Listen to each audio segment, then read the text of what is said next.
ኢኮኖሚው አለ። ባለፈው ግንቦት ወር ሀገር አቀፍ የዋጋ ግሽበት 14.4 በመቶ ሆኖ እንደተመዘገበ የኢትዮጵያ ስታትስቲክስ አገልግሎት አስታውቋል። በመስሪያ ቤቱ ሪፖርት መሰረት የምግብ ነክ ዕቃዎች የዋጋ ግሽበት 12.1 በመቶ ሲሆን ምግብ ነክ ያልሆኑ ዕቃዎች በአንጻሩ 17.8 በመቶ ነው። በኢትዮጵያ ስታትስቲክስ አገልግሎት መሰረት የዓመት ከዓመት የምግብ ነክ የዋጋ ግሽበት 12.1 በመቶ አማካኝ እድገት ያሳየው መሰረታዊ በሚባሉ የምግብ ሸቀጦች ላይ በታየ የዋጋ ጭማሪ ምክንያት ነው። ካለፈው ዓመት አኳያ ሲወዳደር ዳቦና ጥራጥሬ 1.3 በመቶ፣ አትክልት 14.5 በመቶ፣ ስጋ 10 በመቶ፣ ስኳር 20 በመቶ፣ ወተትና እንቁላል 10 በመቶ፣ ዘይት 26.7 በመቶ፣ ፍራፍሬ 14.2 በመቶ የዋጋ ጭማሪ አሳይተዋል። ሸማቾች እነዚህን የምግብ ግብዓቶችም ሆነ ሌሎች ምግብ ነክ ያልሆኑ ሸቀጦች ሲሸምቱ ከጊዜ ወደ ጊዜ የሚታየው አማካይ የዋጋ ለውጥ የሚለካው በሸማቾች ዋጋ መመዘኛ ኢንዴክስ አማካኝነት ነው። አቶ ጌታቸው ተክለማርያም የኢኮኖሚ ባለሙያ ናቸው። ዋጋ ግሽበት በሚሰላበት ሰዓት ግምት ውስጥ የሚገባው አማካኝ የእቃዎች ዋጋ ነው አንደኛ።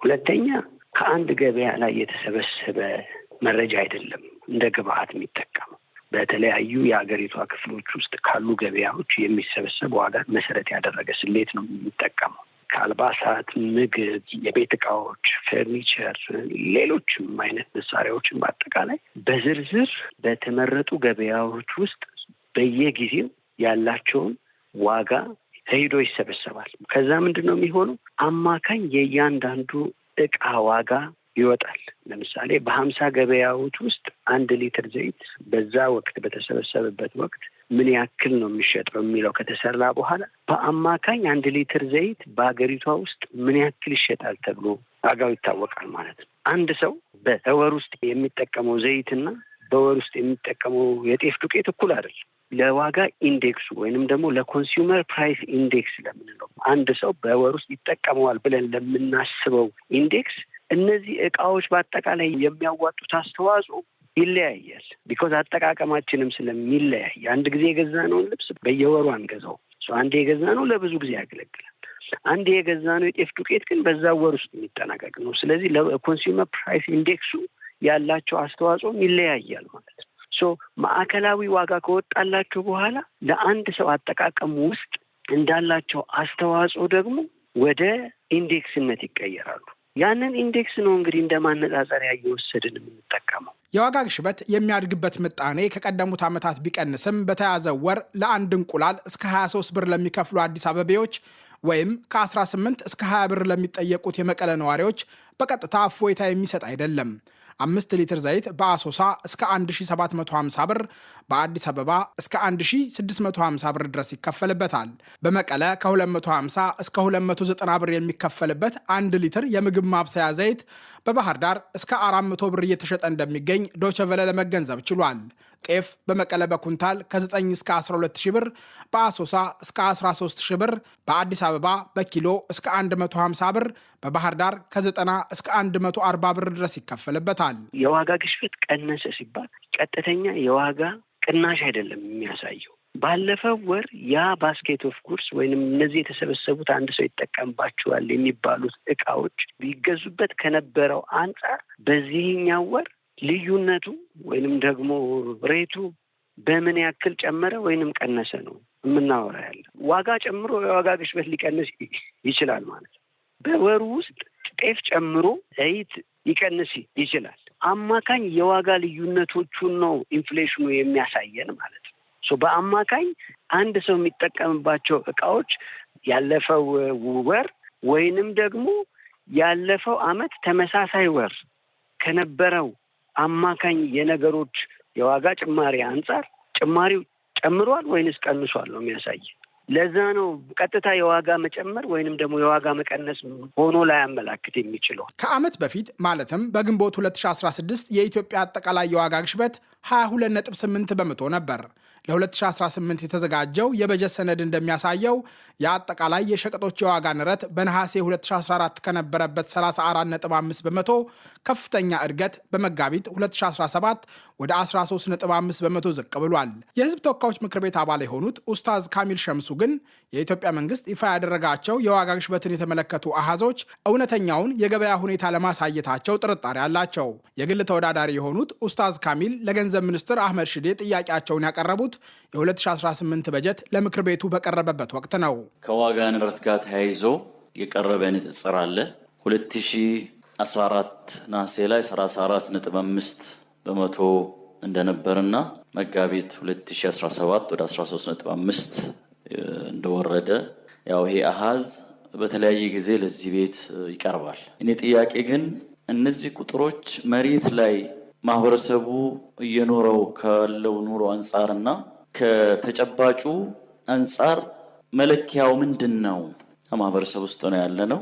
እያንዳንዷ ነገር ከቀን ወደ ቀን ዋጋ እየጨመረ እንጂ እየቀነሰ ያለ ነገር አይታይም። የዚህ ሀገር ጉዳይ የሚገርመው አንድ ነገር አንዴ ዋጋ ከጨመረ ምርቱ ወደ ገበያ እንኳን ቢገባ ሰርፕለስ እንኳን ምርት ቢመረት ዋጋው አይወርድም እና ይሄኛው የት ላይ በምን ስሌት ምን ተብሎ የተወሰነ ነገር እዚህ ላይ ማብራሪያ ቢሰጥበት ተጨባጩን ቁጥር ተጠቅሶ ማለት ነው። የጅምላ ነገር ነው የሆነው። የኢትዮጵያ ዜጎች ለማህበራዊ ፍትህ ወይም ኢዜማን ወክለው የምክር ቤቱ አባል የሆኑት ዶክተር አብርሃም በርታ እንዲያውም የዋጋ ግሽበትን የተመለከቱ ሰነዶች የማዘጋጀት ኃላፊነት የተጣለበት የኢትዮጵያ ስታትስቲክስ አገልግሎት ላይ እምነት ያላቸው አይመስልም።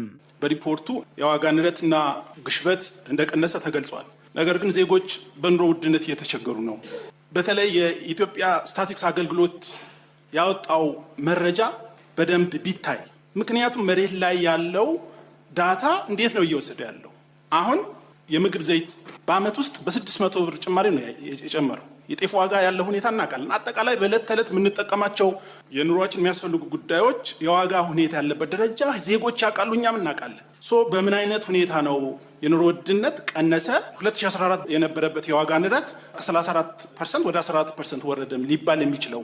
ከህዝብ ተወካዮች ምክር ቤት አባላት ለተነሱ ጥያቄዎች ምላሽ ሲሰጡ አቶ አህመድ ሽዴ የኢትዮጵያ የዋጋ ግሽበት የሚያድግበት ሂደት በተጨባጭ የኢኮኖሚ መመዘኛ እየቀነሰ መሆኑን አፋችንን ሞልተን መናገር እንችላለን ሲሉ ተደምጠዋል።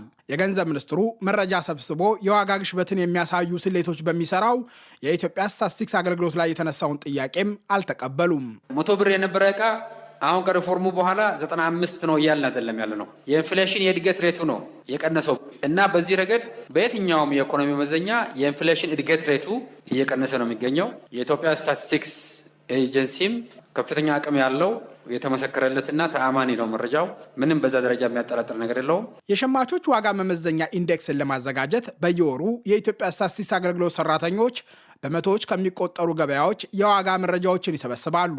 በከርሻሌ በዋና ዳይሬክተርነት የሚመሩት መስሪያ ቤት በመላ ሀገሪቱ ቢያንስ 25 ቅርንጫፍ ጽህፈት ቤቶች እንዳሉት በድረገጹ የሰፈረ መረጃ ይጠቁማል። ከማዕከላዊ ስታትስቲክስ ሰርቪሱ የሚወጡትን የኢንፍሌሽን ዴታዎች ዴታዎቹ አንደኛ ሪፕሬዘንታቲቭ ናቸው አይደለም፣ ከምን ያክል ገበያ ይሰበሰባሉ።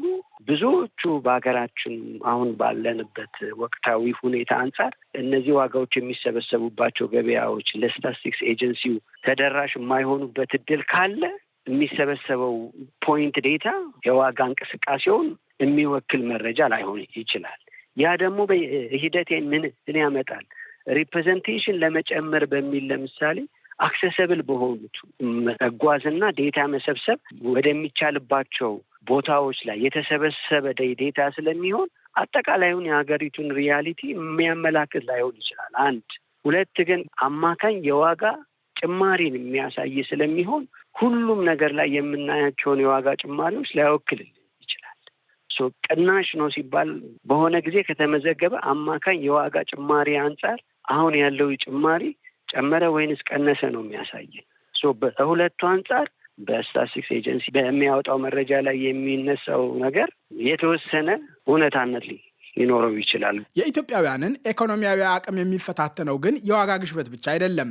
መንግስት ገቢውን ለማሳደግ ስራ ላይ የዋላቸው አዳዲስ የታክስ አይነቶች፣ የአገልግሎት ክፍያዎች እንደዚሁም በ10 ወራት ብር ዶላርን ከመሳሰሉ መገበያያዎች ያለውን ምንዛሪ በ133% ገደማ ያዳከመው የውጭ ምንዛሪ ስርዓት ለውጥ ያስከተሉት የኑሮ ጫናም አለ።